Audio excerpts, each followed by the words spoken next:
Welcome to Sunday School, Jeremiah 29:11. For I know the thoughts that I think toward you, saith the Lord, thoughts of peace and not of evil, to give you an expected end. When the good king Josiah fell in battle, the people of the land made his son Jehoahaz king. At that time all the kingdoms around Judah were in confusion. The great empire of Assyria had been the ruler of nearly all that part of the world, but now it had been broken up. Nineveh, its chief city, had been destroyed, and Egypt, Babylonia, and other lands were at war, each striving to take the place of Assyria as the ruler of the nations. Pharaoh Necho, the king of Egypt, whose warriors had slain King Josiah, became for a time the master of the lands between Egypt and the Euphrates River. He felt that he could not trust the young King Jehoahaz, and took his crown from him and carried him a captive down to Egypt, so that Jehoahaz, the 17th king, reigned only 3 months.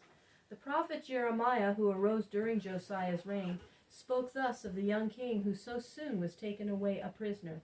Weep not for the dead king Josiah, nor sorrow over him, but weep for him that goeth away, the king Jehoahaz, for he shall return no more, nor shall he again see his own land. In the place where they have led him captive, there shall he die, and he shall look upon this land no more. The man whom Pharaoh Necho set up as king over Judah in place of Jehoahaz was his brother Jehoiakim, another son of Josiah. But he was not like his father, for he lived most wickedly and led his people back to the idols which Josiah had tried to destroy. Jeremiah the prophet spoke to him the words of the Lord and warned him that the evil way in which he was going would surely end in ruin to the king and the people.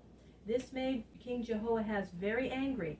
He tried to kill the prophet, and to save his life, Jeremiah was hidden by his friends. Jeremiah could no longer go out among the people nor stand in the temple to speak the word of the Lord.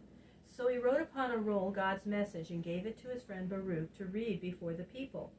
While Baruch was reading it, some officers of the king came and took the roll away and brought it to the king.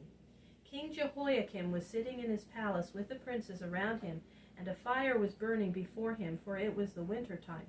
The officer began to read the roll before the king and the princes, but when he had read a few pages, the king took up a knife and began cutting the leaves and throwing them into the fire. Even the princes were shocked at this, for they knew that the writing on the roll was God's word to the king and the people. They begged the king not to destroy the roll, but he would not heed them. He went on cutting up the roll and throwing it in the fire until it was all burnt. The king told his officers to take Jeremiah the prophet and Baruch, who read his words, and he would have killed them if he had found them. But they were hidden, and he could not find them, for the Lord had kept them in safety.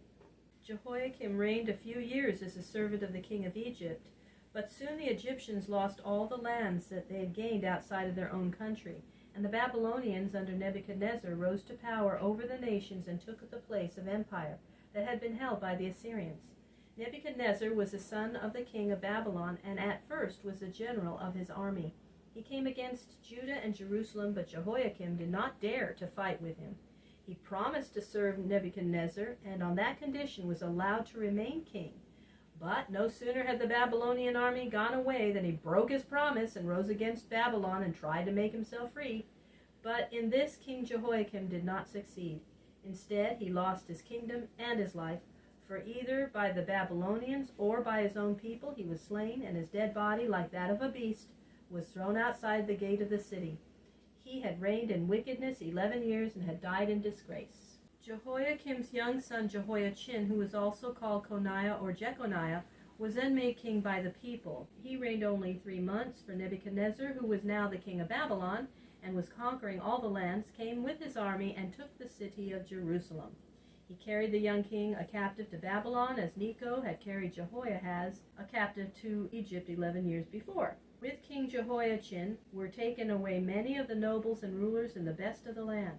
Most of these were worshippers of the Lord, who carried with them to the land of Babylonia a love for the Lord, and who served him there, for their trouble only drew them closer to their God.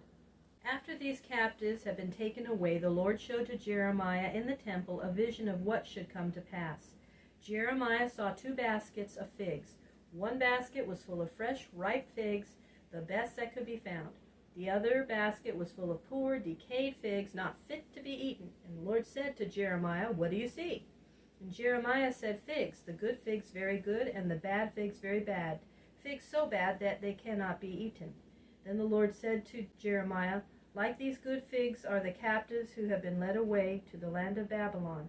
I will care for them and keep them and bring them again to this land. I will give them a heart to know me, and I will be their God, and they shall be my people. And the bad figs are like those who are left in this land, the king who shall reign over them, and his princes, and his people. They shall suffer and shall die by the sword and by famine and by plague until they are destroyed. God showed Jeremiah in this way that the captives in Babylon were the hope of the nation. And afterward Jeremiah sent a letter to these captives, saying, Thus saith the Lord to those who have been carried away captive, Build houses and live in them, and plant gardens, and eat the fruit of them, and have sons and daughters, and let your children be married in that land when they grow up. And pray the Lord to give peace to the city and the land where you are living. For you and your children shall stay there 70 years, and after 70 years they shall come again to their own land in peace. For my thoughts, saith the Lord, are thoughts of peace and kindness towards you. You shall call upon me, and I will hear you. You shall seek me and find me when you shall seek me with all your heart.